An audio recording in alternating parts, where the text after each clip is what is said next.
Namo Vishnupadaya Krishna Pristhaya Bhutale Srimate Bhaktivedanta Swamin Niti Namine Namaste Saraswate Deve Gauravani Pracharine Nirvishesha Shunyavadi Paschatya Deshatarine Jai Shri Krishna Chaitanya Prabhu Nityananda Shri Advaita Gadadhar Shri Vasadi Gaura Bhakta Vrinda Hare Krishna, Krishna Krishna, Hare Hare, Hare Rama, Rama Rama, Hare Hare. Many of the times, people want to practice bhakti to get different things, starting with peace of mind, satisfaction, happiness. But there's something beyond that pure bhakti can give. But just today, I would like to highlight one byproduct. Insignificant byproduct, and that is de-addiction. We're going to see aspect of karma in depth today. See, whenever we hear Bhagavad Gita, one thing which becomes very clear with time is everything in this world belongs to the Lord. And Krishna also makes it very clear. In 7th chapter, he says, Bhumi rapo nalo vayu kham mano buddhi revacha ahankaramiti yamme bhinna prakriti rashtada. He says, oh Arjun, earth, water, fire, air, ether. And I'm sure everyone knows that everything around us is made up of these elements. But someone might say, Srila Prabhupada was saying this in one of the class, but a scientist, they do say, okay, whatever, but we have mixed it. We have mixed that. And Prabhupada was giving a nice example. To a carpenter, if you get wood and give it to him, you get him the nails also and the fevicol also that is needed. And after that, carpenter, he makes a nice table and a nice sofa. And the carpenter says, this is mine. I'm taking it home. How will you feel? Prabhupada's question. Now that is not correct. How can carpenter take it home? Because everything was given by the owner. He just transformed it, mixed it, matched it, and made it into a table or a sofa, whatever it is. It belongs to the owner. Doesn't matter how much we transform in this world, various different items around, but one thing is very clear, whatever it is, it belongs to the Lord. Our Acharya is very witty. He knows very well in what context to speak what and what examples to give. Therefore, when everything belongs to the Lord, one of the important elements that comes into picture is what is bhakti? And the definition says, everything belongs to the Lord, everything should be used in service of the Lord.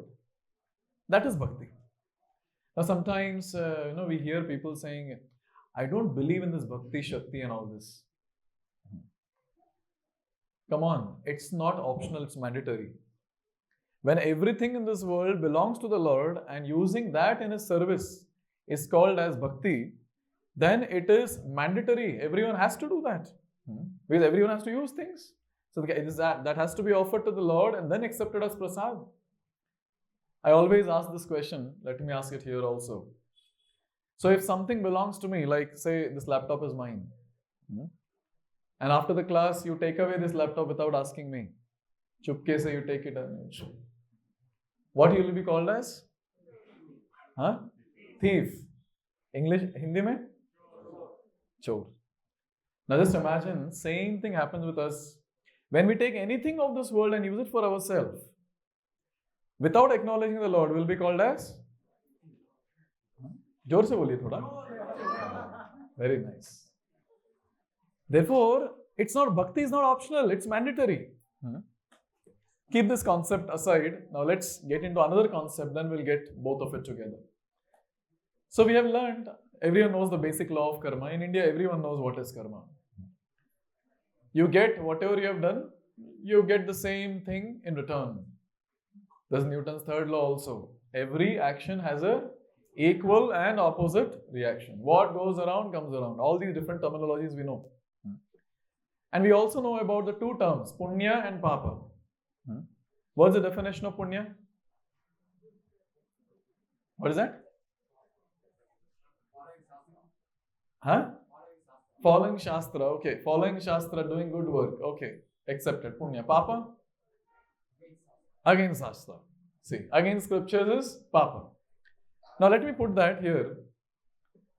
So whenever we do some activities for our own sense gratification, not for the Lord, when we do it for our own sense gratification and say that sense gratification is in line with the shastra, that is called as punya. I want to do sense gratification, I refer to shastra. Is this allowed? I do it. That's called as punya. And that sense gratification which is against scriptures, that is called as papa. That's a very important thing to note, that we have senses, so naturally sense gratification will be done. Therefore, it's a very important thing to understand how should I do sense gratification also. Now, when this body is given to us, and Krishna calls this body as yantra in 18th chapter, shloka 61, he says this is a machine. If this is a machine, this machine comes with a manual, and manual tells what should be done with this machine and what shouldn't be done with this machine, how this machine should be used. So it's so wonderful. Srimad Bhagavad Gita, Srimad Bhagavatam and other Vedic scripture, they're speaking about this particular aspect, how this machine should be engaged, how this machine should be used. So when we use it like that, that is called as punya. If we go against what the manual says, that is called as papa. Just imagine you have some equipment and the manual says, don't do this, and you do that. What will happen? It will get spoiled. Same thing. One has to suffer because of papa. Now, this is a concept to understand, and I'm sure most of you will be knowing this, but still we are highlighting it. Another very important thing is, both this punya and papa of this world is bad. It's considered as bad in scriptures. It's papa only. Both punya and papa are papa. Why? It binds us in this material world. Yes. See, finally, this human form we have got to break the cycle of birth and death. There is no other goal apart from that. We are busy doing other things. That is a different story. But then the goal of human form is to break the cycle of birth and death. And when we are not using this human form for doing that, or if you're doing something else that binds the person here in this material world, oh, such a pathetic situation. I give this example that after a hard effort, person cracks entrance exam, gets into say IIT, and instead of sitting in the class and studying, he just goes around to different canteens in the campus and keep eating, and then goes to sleep. Again gets up, goes around, eats, goes to sleep. And someone asks him, how is IIT? Oh, IIT canteens are very nice. अरे वो canteen में खाने भेजा था कि पढ़ाई करने भेजा था? Same thing with us. So how's life? Oh, I'm doing everything else apart from bhakti. Very nice. Therefore, it's a very important thing to note that this human form is given to break the cycle of birth and death, but somehow by doing papa and punya, we stay back in this world. By doing punya, you have to take birth again. Because you have to enjoy, right? If punya kiya to enjoy karenge. If I have done papa, I have to take birth again to suffer. In both the cases, we have to take birth again, and therefore it is an important thing that both of it bind in this world, and therefore Shastras say both are papa only, both are bad. I hope it's not a googly for everyone here. तो करे क्या फिर? ना पाप करना है ना पुण्य, तो करे क्या फिर? What are we supposed to do then? That is work for the pleasure of the Lord, and that is called as bhakti. All the activities that we're doing in life, if you can dovetail that towards the Lord, acknowledge the Lord. Now, before doing those different activities, do it for His pleasure. That will be called as bhakti. And when we do bhakti, we don't get either papa or punya. Now, sometimes people ask, if we don't get punya also and papa also, okay, pap nahi milega, okay, understood, it's very nice. But punya bhi nahi milega. So how will I enjoy later?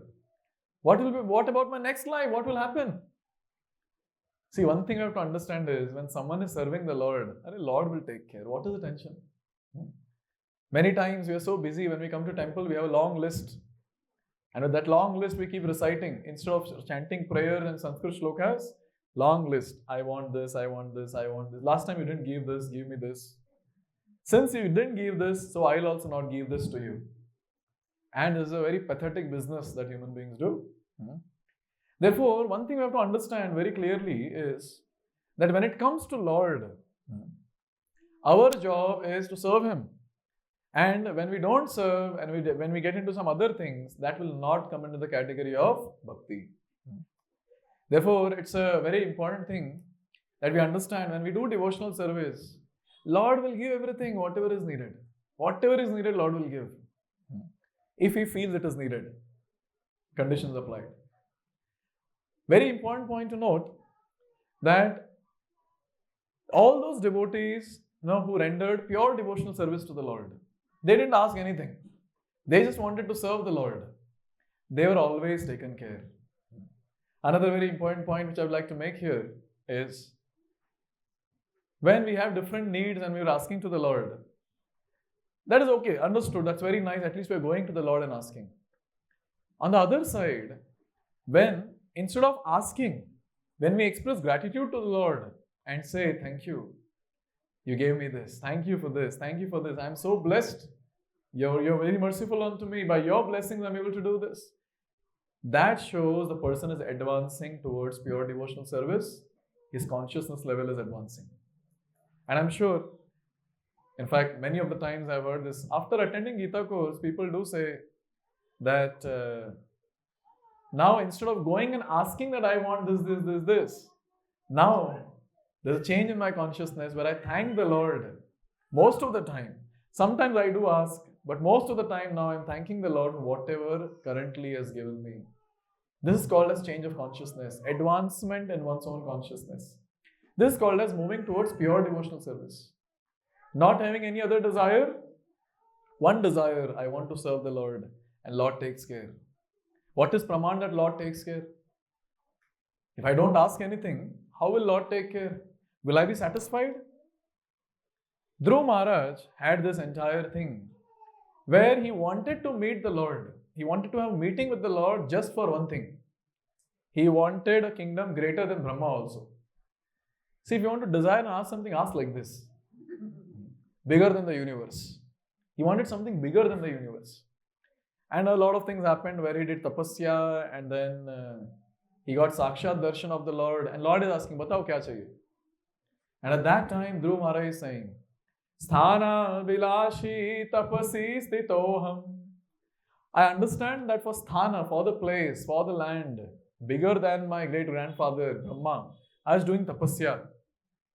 Then he says, Tvam praptavan deva munindra guhyam. But oh Lord, now you are standing in front of me, who are very rare even to munis and indras. Means the great sages and the great kings. They also don't get your darshan.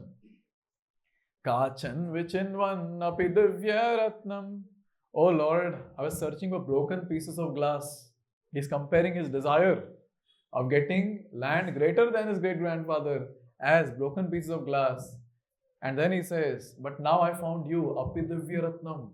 You're the great jewel. And then at last he's saying, the Lord asked him, ye sab theek hai, batao kya chahiye? He says, Swamin kritharthosmi varam nayache. Oh Lord, after getting your darshan, I'm completely satisfied. I don't want anything. You know what? When someone receives the blessings of the Lord, natural satisfaction is there. Now why there are so many wants which are there? At the cost of others' life also at some times. Why? Because we are not satisfied with Him. When that complete satisfaction is there, everything else falls in place. Therefore, anyone who tends towards pure bhakti, where he just wants to serve the Lord, he has complete faith that Lord will take care, then these 6 characteristics will manifest at that time. Very wonderful, very technical, and very nice to understand these 6 characteristics. The first one is called as Klesagni. By the way, the reference to all this is Bhakti Rasamrta Sindhu. First one is Klesagni. What do you mean by Klesagni? I'll just read out this and then I'll try to explain these various terminologies. Klesagni means the sufferings in the life is destroyed completely. That's called as Klesagni. Immediate relief from all the material sufferings. Second, Shubhada. Auspiciousness is created in life. In that person's life, auspiciousness gets created. Third, Moksha Lagutakrit. Now the person does not want moksha also because he is relishing something higher. Sudurlabha. Sudurlabha. Durlabha means rare. Sudurlabha, very rare. So this pure devotional service is very rare. Even in Bhagavad Gita, Krishna makes a statement, where he says that there are people who are taking births, many births, bahunam janmanamante. But then he says, Jnanavan mam prapadyate, that person who renders pure devotional service, who surrenders unto me, he is Saha Mahatma Sudurlabha. First he says that person is a great Mahatma. And second thing that he says is Sudurlabha. Such a person to find in this world is very rare. You can imagine how much importance Lord gives to that person who renders pure devotional service. And then the next one, Sandrananda Visheshatma. The person feels completely blissful when he renders pure devotional service. That person's bliss cannot be compared to anyone in this material world having n number of possessions. Having whatever material things needed for sense enjoyment cannot be compared. That bliss the devotee gets, and this is the same bliss which Srila Prabhupada's disciples got when Srila Prabhupada met them. What did Srila Prabhupada do? Srila Prabhupada taught them how to do pure devotional service. And all of them took it up. They all started chanting Hare Krishna Mahamantra. They went out for book distribution. They started reading various scriptures which Srila Prabhupada gave them. They were doing deity worship. Simple, not something that is that Indians don't know. But as soon as they started doing, with faith in the words of Srila Prabhupada, this is what manifested. A different bliss altogether within.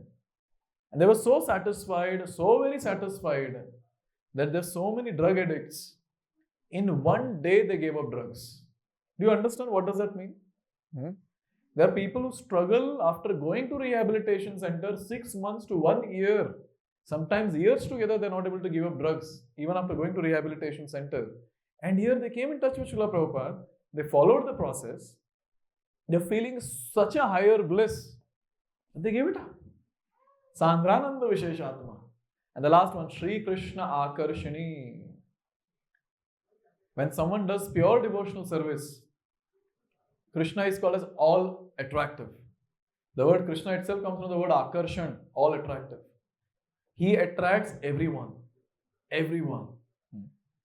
But Krishna gets attracted to that person who renders pure devotional service. Such an amazing thing. Bhakti has that power to attract Krishna's attention. Therefore, it's called as Shri Krishna Akarshani. So these are the 6 characteristics. Maybe we can discuss this in future sessions also. But today I would like to focus on the first one, Klesagni. Let's begin with this discussion on Klesagni. Very, very important. Please repeat.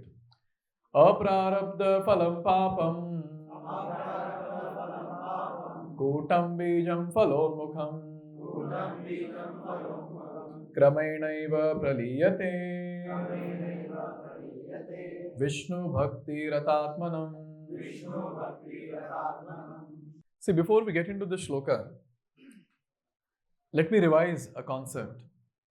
See, when we do any activity, material activity for our own sense gratification, we have these 2 terms, papa and punya, correct? Now, based on the papa and punya, our next body gets decided. Is this clear to everyone? Yes? How many such types of bodies are available for us? 84 lakh. 84 lakh types of bodies or 84 lakh species. Very beautifully it said, Jalaja Navalakshani. How many aquatic species are there? 9 lakhs. Sthavara Lakshavimshati. How many trees and plants? Lakshavimshati, 20 lakhs. Krimayo Rudra Sankhyaakaha. Krimi? Insects. How much? Krimayo Rudra Sankhyaakaha. Rudra Sankhyaakaha, 11 lakhs. Pakshinam Dashalakshanam. Pakshi? 10 lakhs. Trimshal Lakshani Pashavaha. 4-legged human beings. Sorry, 4-legged animals. I told the truth, but sorry. So 4-legged animals. How many? Trimshal Lakshani. 30 lakhs. And then finally it is said Chatur Lakshani Manushaha. 2-legged animal, no human being. Yes.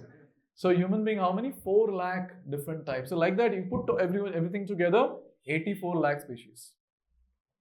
Now, currently, whatever bodies we have, is this what we understand? Okay, because of my past Papa and Punya put together, I've got this body. So this is gross. This we can see.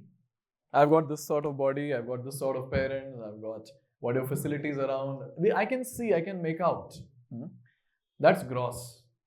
Let me highlight something on the subtle platform now. On the subtle platform, we have this that is happening. Everyone might have heard the words prarabdha, aprarabdha. There's something called as kootam, bhijam. Let me explain this now in a much more detailed way so that we understand what is Klesagni and how pure devotional service, anyone who does pure devotional service, byproduct of that is something very great that people think in this world. Here is a nice chart to look at. See, whenever we are into ignorance, you understand ignorance? Ignorance means we don't have scriptural knowledge, avidya. We don't have any spiritual realization, avidya, that is called as.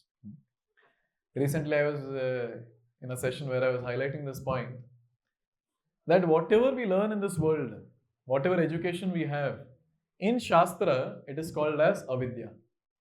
How's that? Why it is called as avidya in shastra? Whatever degrees we have, it's called as avidya. Why? Okay, so what? It deals with material things. So what? What's the problem? Does not deal with Krishna, the Supreme. Okay, does not deal with the Lord. So what? It still binds us. Whatever It binds us to the material world. So we go to schools, colleges, and we learn nicely. What do we learn? How to get stuck in this material world nicely. That's what is the understanding. Yeah. Therefore, in Shastra, it is called as avidya, because that binds a person in this material world. So, what is vidya? Vidya is something that pertains to higher aspects of spirituality. That's called vidya. Transcendental knowledge. Now, whenever we are in avidya, means we don't have scriptural knowledge, we are in ignorance. Naturally, what happens is papa happens. We do sinful activity. We don't have scriptural knowledge. We don't know what we are supposed to do. We'll get into papa. So it's a very important thing to note that whenever we get into this aspect of avidya, not having any knowledge from scriptures, not able to implement that in our day-to-day life, we will end up doing sinful activity. Therefore, it's very important that we understand reading Shastra is very, very, very important. Yesterday, one of the students, after attending a good number of sessions, he came to me and he's asking, now I want to know more about Mahabharata, so I started knowing about Mahabharata. And then I just guessed. You start watching serials, is it? How do you know, Prabhuji? This is the only way what people know in this world. Therefore, very, very important, we have to open the book and read. So when we read Shastra, we will not be in avidya, we will come out of avidya. But when we are in avidya, it's but natural that we'll get into a sinful activity. Now, many times people say, after attending our classes from Bhagavad Gita, Prabhuji, let me tell you, before coming to this place, I was not knowing this is a sinful activity. Will Lord spare me? Will Lord spare? I don't know all these different technicalities of Bhagavad Gita. I did not know that which activity should be done, which shouldn't be done. I just did it. Now I came to class, now I understood. So whatever I done in the past, Lord should spare me, no? Lord should spare me? How many of you say yes? Lord should spare me. How many of you say no, Lord shouldn't be sparing? Okay. How many of you say maybe? Maybe this, maybe that. And how many of you say, Prabhuji, aap hi bata dijiye. And you know what's the answer from the Shastra? Ignorance is not an excuse. This human form is given to get the knowledge. Get the knowledge from scriptures and understand what is to be done and what is to be not done. And live a life accordingly, because life manual is given. देखिए अगर भगवान भगवद गीता नहीं देते, then we could have told him, you didn't give the life manual, मेरी क्या गलती?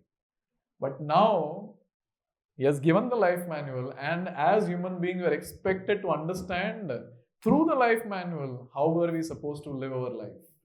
And when we don't understand, do activities whimsically, in ignorance, that will lead to papa. Now let's go a bit more deeper. When we do papa, what happens? Or when we do any sinful activity, we get reactions for it. Correct? And that reaction is called as aprarabdha, that which is not yet manifested. Remember these terms, I'll explain. And then some of it will get manifested, that is called as prarabdha. To explain what is prarabdha, prarabdha means that which is already manifested in my life. Like for example, based on the past papa and punya, I've got this body. I cannot change this body now. I've got my set of parents. I cannot change them. Someone was asking me, Prabhuji, what about spouse? Any option to change? Fixed prarabdha. Sukha and dukkha in life are fixed, and that is manifested in this life. That's prarabdha. So in this way, the birth date, the death date, fixed prarabdha. So those things which are fixed in our life, that's called as prarabdha. It's already manifested. कुछ नहीं कर सकते. You cannot modify that now. कुछ भी हो जाए. Sometimes I really wonder. We are living such a superficial life, and when you don't understand all these different things, people are in so much bodily consciousness that say those who have dark complexion, they want to become fair complexion. It's your prarabdha, your dark complexion. Why won't become fair complexion? Itna wo fair and lovely, fair and handsome and what not? Huh? What is the need? You know why that happens? Because we don't have knowledge from scriptures. हमें लगता है कि हम change कर सकते हैं चीजों को. And it's so wonderful, the advertisement that is shown. And the person is black becomes white. And the person is putting so much every day, nothing is happening. Nothing is happening. This is called as living on the bodily platform. Why? No knowledge from shastra. Avidya. So prarabdha. That's what I was explaining. Fixed. Whatever is fixed, that's called prarabdha. Now, aprarabdha is that which is not fixed. I mean that which is not manifested. How to understand this? Srila Prabhupada gives a nice understanding. Aprarabdha means that which is still waiting. Abhi tak manifest nahi hua hai. Say some criminal, he does some criminal activity. Say he murders someone, rapes someone, and he escapes. Abhi punishment hai na uske stock mein. He's supposed to get punishment, right? He also know that he is supposed to get punishment. So now, when he is not getting punishment, he is just hiding here and there. That punishment is in stock. That's called aprarabdha. And when police catches him, puts him behind a bar, and beats him nicely, that's prarabdha. Now see, this is still okay, pata. This is still okay. This is on the gross platform. But there is something happens on the subtle platform. We get punishment, we have got this sort of body and we'll have a lot of ailments in this body. Say a lot of chronic disease might come. Or if someone has done a lot of papa, the body might be defective. Might take birth in a very, very poverty-stricken family. Might be born with physical challenges, mental challenges or whatever. All these things come under that category. But that is still physical. But say a person is physically all good. But there is some problem with the software that is there inside. Hardware is a proper. There's some problem with the software. You know what happens? Anytime when we do any sinful activity, we are going to get sinful reaction. I have to suffer. That is for sure. Along with that, there is an impression that is made that is called as sinful tendency. And that sinful tendency is called as kootam. And then that sinful tendency, when it gets converted into desire, that is called as bhijam. Let me explain this now. Parikshit Maharaj and Shukudevagoswami in Srimad Bhagavatam, they are having a discussion. Shukudevagoswami, 5th canto, last chapter of Bhagavatam, he elaborately described the hellish planets. If you do this sin, what will happen? If you do this sin, what will happen? How you have to suffer in the hellish planets. Now, after hearing all that, Parikshit Maharaj, since Parikshit is a devotee, he is Arjuna's grandson. Naturally, he is a devotee. He has taken darshan in the womb of his mother, Uttara. So, he had this compassion. And then, with that compassion, he asked his spiritual master Shukudevagoswami, you have described hellish planets. You told how these sinful people will get into these hellish planets. But Guru Maharaj, I have a question for you. Is there any way that people can get rid of these sinful reactions which are there in pending? aprarabdha? Is there any way to get rid of it? So at that time, Shukudevagoswami says, Prayaschitta is the way. You atone for that. You do Prayaschitta for that. In Shastra, various rituals are given, Prayaschitta rituals. You do Prayaschitta, you atone for it. What will happen? You will be freed from that sin. But Parikshit Maharaj is not a person like us. He'll accept it just like that. Parikshit Maharaj said, but Guru Maharaj, I think that this is not proper. And he gave a case study also. And we have also seen, we have seen and we have read in newspapers, heard in various news, that a person who commits a sinful activity, say a rape case or say a murder, is put behind bars. Yes. So when he's there in the jail and when he's suffering, that is atonement for him. And what is the expectation of atonement? He should just get completely transformed. Therefore, he's put behind bars. Sometimes the Bhagavad Gita classes also held for these people. Why? Because the government, the judiciary, the judicial system, they want this person should get completely transformed. Therefore, all these things are there. But unfortunately, when he comes out, for some time he is good. But again, he gets into the same activity, either of a rape or a murder or something like that. Something like that. Same is with the case of a person who takes drugs. Say a person who takes drugs, his body is affected, and his atonement is what? He gets into a rehabilitation center, and it's suffering for him. To remain away from the drugs, it's a suffering for him. And guess what? When he comes back after 6 months, 1 year, again he gets back to the same activity. So Parikshit Maharaj is telling Shukudevagoswami, Guru Maharaj, mujhe nahi lagta ye kaam karega.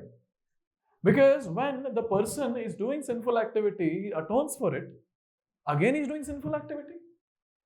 So what is the use of atonement? What is the use of such atonement? And he compares this atonement to a very nice example. He gives a nice example.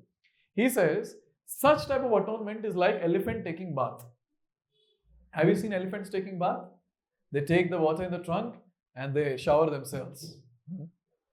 But the best thing is, after taking bath, they come out on the land and instead of water there, now they take sand and put it on the body. Because when they took bath and came out, they were feeling cold. So take the dust and put it on the body. Now again they are dirty. So the question comes, what is the use of that snana? What is the use of that bath? This is called as kunjara shauchavat. So Parikshit Maharaj is asking, Guru Maharaj, tell me some permanent solution. Because the solution that you are giving is temporary. Again the person will get into sinful activity. And this is what is called as addiction. Person gets addicted to doing sinful activity again and again and again, and he gets stuck in the cycle, a complete cycle. So at that time, Shukudevagoswami starts speaking and he gives an elaborate description and he says, Oh my disciple Parikshit, what you are saying is correct. When a person does sinful activity, is like a huge tree. And when someone does atonement, it's like cutting the tree. But oh Parikshit, you are correct. The tree is cut, but the roots are still alive. When the roots are alive and when it is going to rain, what will happen? Again the tree will grow. I'm very happy, Parikshit, that you're very intelligent. I'm happy that I've got an intelligent disciple.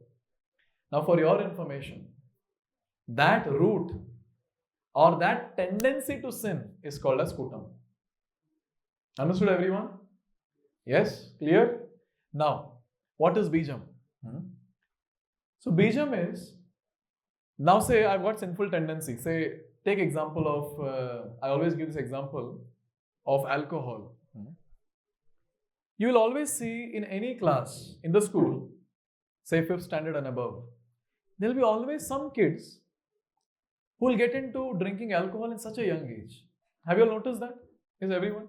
Or smoking. 7th standard, 8th standard is very normal. There will be always few kids who will smoke. What's the reason? A parent smokes, so they... No, I'm not talking about that. Good parents they are. Their association. But so many kids are there, no? Say in the class of 40 or say 100, only 5 kids, 10 kids get into this activity. Exposure is there for everyone. All the 100 kids might have seen someone smoking, someone drinking alcohol. Why only those 5-10 kids get into that activity? Because of karma. Okay. Now say someone is smoking and their parents catch him and they're, why you're smoking? Karma.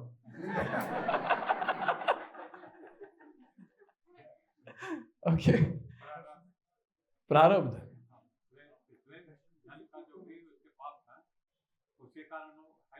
Okay, okay, very nice. Because of previous curiosity to taste. My question is this only: why those 100 people don't get curiosity? Why only those 5-10 people get curiosity? Okay, I'll tell you all. See, this kootam is something that comes into picture. Say a person X, in previous life he has drunk a lot of alcohol. He was a drunkard, say, or he had a habit of drinking alcohol. He was addicted to alcohol. So when he's drinking alcohol, that impression is there on the mind. That impression is there. That sinful tendency is ingrained in the system now. Hey, by the way, alcohol पीना problem क्यों है? पैसे मेरे, मैंने पिया. ये ISKCON वालों को क्या problem है? What is the problem? How is it sinful? Before I discuss about this, a sinful activity, how is this sinful? I've already answered at the start of the class. What is that? Who is that saying? Okay, body belongs to Krishna. So, we cannot destroy the body. Such an amazing thing, eh? See, this body belongs to the Lord. आप लोग मानते हैं कि नहीं? अभी लोग confusion में मतलब body belongs to Krishna. प्रभु जी आपका body, not ours. Okay, this body is made up of what? Earth, water, fire, air, ether, mind, intelligence, false ego. Gross body, subtle body. And Krishna is telling these 8 elements are my energy. So this body is Krishna's, Baba. Therefore, Krishna has given this body to take care. So now when a person drinks alcohol, destroys his body, what happens? He's destroying Krishna's property. He has to suffer for that. That is sinful. Hope this is clear. Yes? So now, in previous life, say the person X, he is drinking alcohol. Sinful tendencies are there. Now next life what happens is, so kootam, understood kootam? Sinful tendency is there. Now next life, now say he's in 8th standard. Now he's become person Y. The same person X, he has got a name Y. Now this boy, when he sees someone drinking alcohol or smoking cigarette, what happens, you know? That sinful tendency gets a trigger and that tendency gets converted into a desire. मुझे भी करना है. I also want to drink. I also want to smoke. That is called as bhijam. Understood? This is called as desire. He gets a desire. That tendency now got converted into a desire. Now when he gets a desire and he intensely starts desiring, एक peg तो मारना चाहिए. किसी ने बोला ना, taste. I want to taste and see how it is. He gets such a desire. I want to taste such a thing. And such person will get into that association also. There's such a wonderful association. Very nice. All of them are doing very nice punya activities. They all take tirtha in the glass.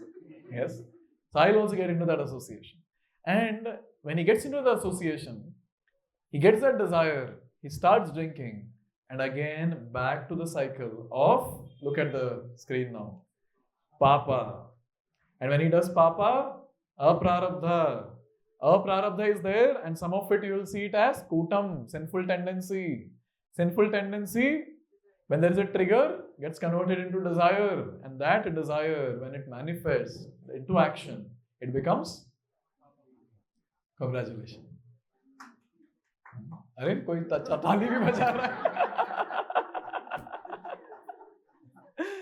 Can you imagine all of us, we are stuck in some or the other cycle of addiction? Yes or no? Yes. Some or the other. Need not be alcohol, need not be drugs, but some or the other addiction will be there.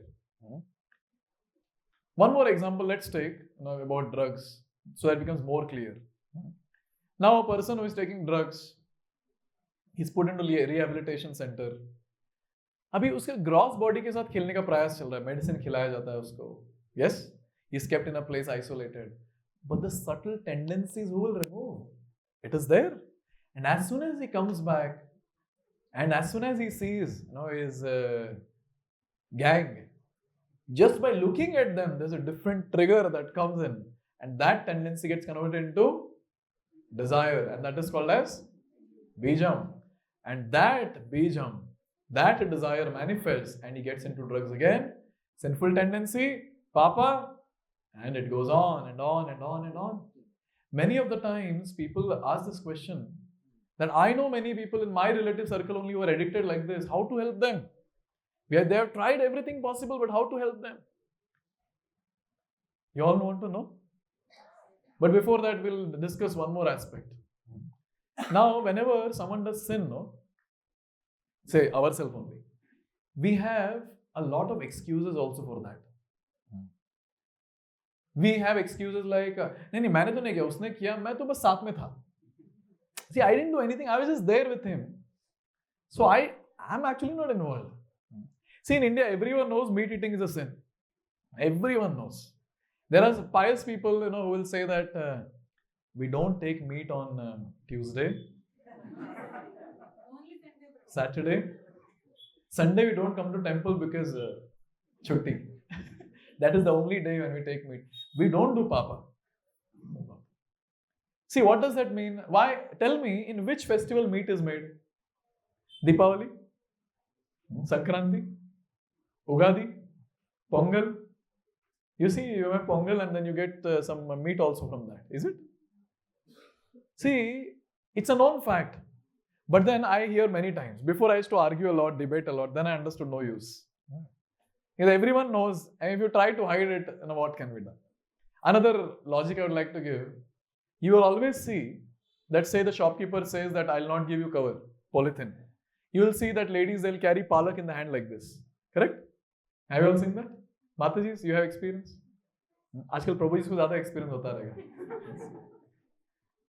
But have you seen someone carrying meat like this, fish like this? देखा है ऐसा? ऐसे पकड़ के ऐसे. This will be always put in an opaque cover. Yes? Always in an opaque cover. अरे सबको पता है पाप है. फिर भी people debate. Sometimes people say, see Prabhuji, I didn't kill. I only ate. So the one who killed, he should get papa. But for your information, in Shastra, very clearly in Srimad Bhagavatam, it is said, there are 4 sinful pillars. And after that, I'll explain who all are involved in that sinful activity. Everyone, please repeat. Sotavacha Abhyartitastada tasmai Sthanani kalaye dadau Dyutam panam striya suna Yatra dharmas chaturvidaha. Now what happened is, Parikshit Maharaj was such a great king that in his kingdom, there was nothing that was happening which was sinful. But one day he saw a black person dressed as a king was beating a cow and a bull. He went and immediately caught him. And he asked, who are you? He said, I'm Kali. Kali personified. And then Parikshit said, you cannot stay in my kingdom. Get out of my kingdom. When this was told, then Kali said, but the entire world is your kingdom. Where will I go? Entire world you're ruling. You're the king. You're saying, go out of my kingdom. Where will I go? You please give me some place because I'm also citizen. I'm also citizen of your kingdom. And you're king. You have to give me protection. Give me some place to stay. At that time, Parikshit Maharaj gave these 4 places. So, Kali, all the negativity will reside in these 4 places. The place where gambling happens, first. Second, wherever there is intoxication that happens, any sort of intoxication. Third, wherever there is prostitution that happens, premarital affair, extramarital affair, all this comes in this category, illicit sex.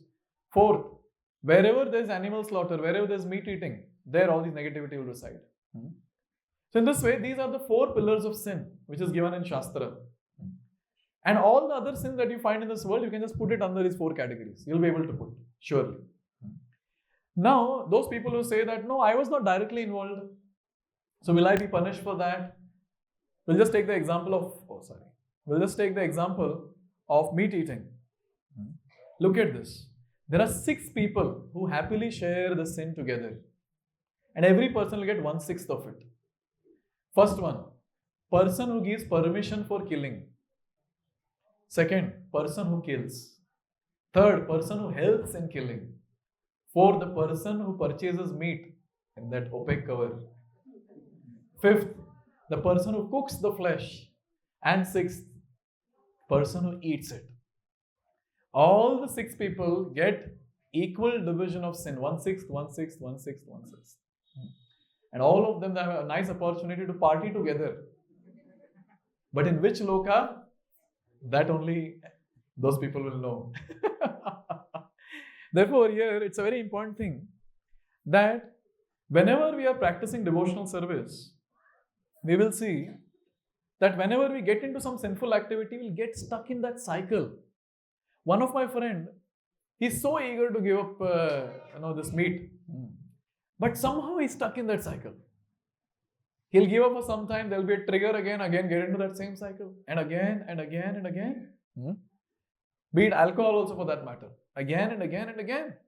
So here comes a question that how to get out of this cycle, how to stop sinning. This is the last part of my talk, and a very, very important point, very important section.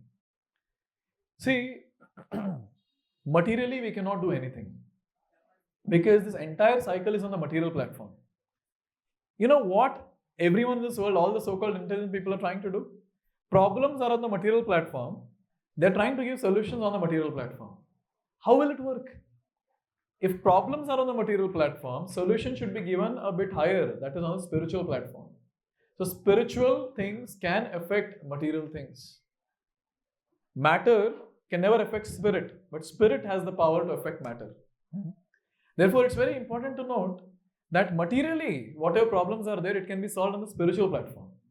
So if I'm stuck in some cycle of addiction, that can be solved on this platform of spirituality. And therefore, this particular shloka, that we chanted, this one, aprarabdha we understood, papam we understood, kootam, bhijam we understood. Now, this is a very nice thing. Kramenaiva praliyate Vishnu bhaktir ratatmanah. Simple question. Say some grains are there and I fry those grains or burn those grains. Now, those burnt grains, if I sow it in the soil, will it sprout? Will it sprout? The ones who don't have any clue, you can try it. Try and sow it. You will see that it will decompose, but it will not sprout. And this particular shloka says such an amazing thing. It says, anyone who does bhakti of Lord Vishnu or Krishna, all these different things, aprarabdha, prarabdha, kootam, bhijam, all that is fried. And what will happen? It will never fructify. Means, Parikshit Maharaj, Shukudevagoswami's discussion. Let's go back to the discussion. So there, Shukudevagoswami said, do atonement. But Parikshit Maharaj said, this will not work. And Shukudevagoswami acknowledged, you're correct. Atonement is like cutting the tree, but roots are still alive. And whenever there is rain, it will fructify. But now, Shukudevagoswami himself says, but when someone does devotional service, bhakti to Lord Krishna, Lord Vishnu, it's like removing the root itself. Removing the root itself. And this was something which Parikshit Maharaj said, this is the right solution. This is the right solution. And this is what Srila Prabhupada did. What do you think all these hippies who were there in the Western world, they were not stuck in this cycle? Every single day they were doing these things. Means they had a chart. Okay, no meat eating, I'll do meat eating. No illicit sex, I'll do every day illicit sex. No intoxication, I'll do it every day. No gambling, I'll do it every day. They were ticking and they were doing the sins every single day. They were stuck badly in that cycle. But as soon as they came in touch with Srila Prabhupada, Prabhupada taught them how to do bhakti, how to do devotional service. And when they started doing devotional service, what miracle happened in their life? What miracle happened in their life? To such an extent that these people gave up completely. And this is the case study which says, bhakti can break this cycle of addiction that is there. It is just a mere byproduct. Mere byproduct, insignificant mere byproduct, where a person can break the cycle of addiction or the cycle of sin. So in this way we understand that bhakti is so powerful, so very powerful, Therefore, every single person should strive to render pure devotional service. How much it takes? In fact, human life is given to do this only, devotional service. But somehow, in human life, we get into newer and newer cycles every life. And that cycle continues next life also. And the next, and the next. And there's so many cycles that we get stuck into, it becomes very difficult to come out of it. But I'm so proud to say this. Yesterday only I was having a discussion with one of my students. So they are going from one level to another. They're going to advanced sessions. So we were having a discussion and I was asking, what is the transformation that you see in your life? And that boy, there were like 20 boys who were sitting, and one of the boy, he said that, I'm telling it frankly in the crowd, Prabhuji, please don't mind me, I was into smoking all the time. And after coming to these sessions, after chanting, he's chanting 4 rounds every day. Every day now when I'm chanting Hare Krishna Mahamantra, I'm completely free from smoking. I never feel like smoking. And it's a good number of months now. He's not into that. He's not into smoking. This smoking, another person I found about drugs. I think I've shared before also, but still I would like to share this. This was last year. Now this person was coming and sitting in my class, and we repeat whatever Srila Prabhupada has told. So I used to repeat saying we should chant every day Hare Krishna Mahamantra. To start with, minimum 4 rounds should be chanted. And then read Bhagavad Gita. Come for satsang like this. That boy was doing religiously all these different things. And one day, this was after 3-4 months, he came to me. And after 3-4 months when he came to me, then he was telling that I'm so and so person. And I was not knowing anything about him. And he told that before coming here, I was into drugs. And I was properly addicted to drugs and alcohol. And I was not able to give it up at all. And my career was getting hampered again and again and again. I was not able to progress in my career also. But, and he was in tears, when he was talking to me. Literally crying, and he was saying, thank you very much. And he was telling, can you please speak to my mother? She is not believing that I've given up drugs and alcohol completely. Can you imagine? And then when he was speaking all this, I was getting goosebumps, because I was seeing the same thing what happened in West when Prabhupada was distributing this Mahamantra. What happened at that time, we were able to see that. And Prabhupada is using us as the instrument now to distribute the Mahamantra and the message of Gita. And the same effect is seen. And this effect matches with the Klesagni that we're discussing today of pure devotional service. The first point, Klesagni, you see? Naturally, all those tendencies, sinful tendencies are removed. And this boy was telling that I'm so happy that I'm completely free from all this. And such an extent that his PG mate, his roommate, he came to see, what is happening in ISKCON? How come this person who was a drug addict, who was a person who was a drunkard, was given up completely? He was completely shocked, the roommate. And he came to survey what is happening around here. Can you imagine that? Oh, this is called as case study.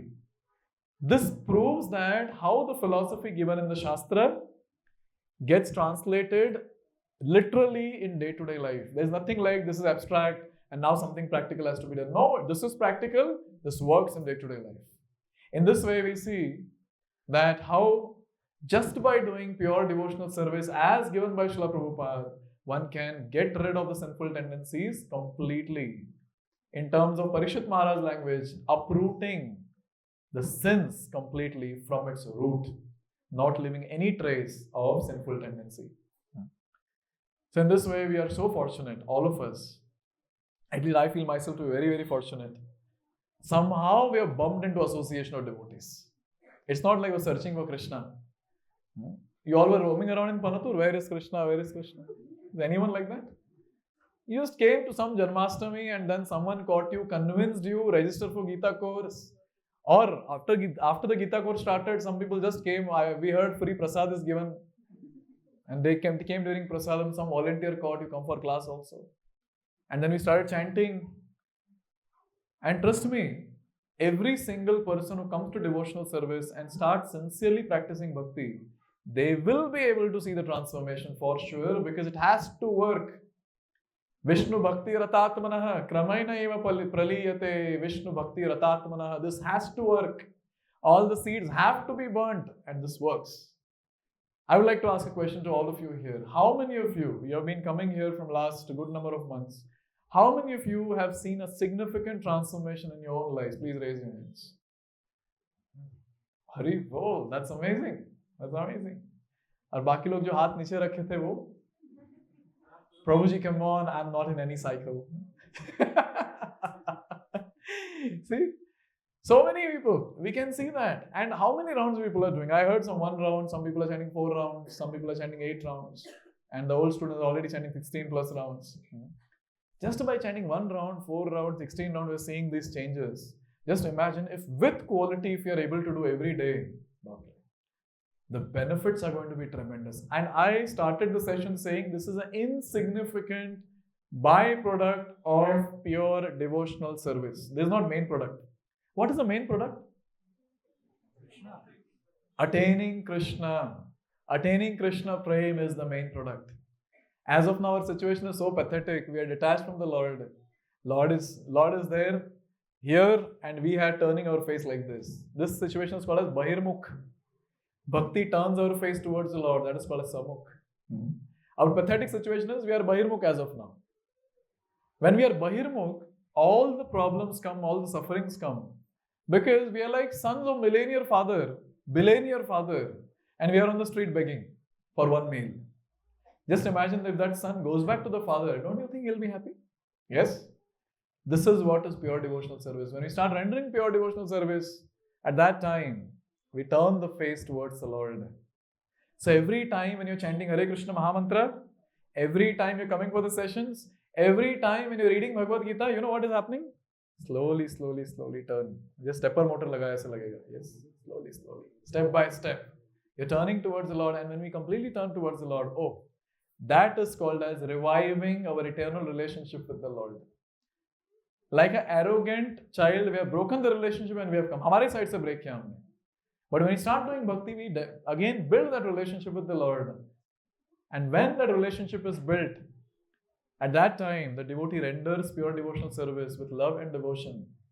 And that love is something that keeps the person completely happy, completely satisfied. Therefore, you will see those pure devotees, those acharyas in our line, materially, what they had, but they were completely satisfied and happy. This is the ultimate goal. Getting that pure love for the Lord, that is the ultimate goal. Breaking the cycle of birth and death, that's the goal. In this way, anyone who renders devotional service, this is the actual thing that will happen. And insignificant, the mere byproduct is this, what we discussed, breaking the cycle of sin. Thank you very much. I hope this was helpful in whatever way in your current situation. More than help, I would say, when you get this knowledge, at least we'll stop doing sinful activity. Yes. And then we'll start doing those activities which will enhance our devotional service. Srila Prabhupada ki Jai.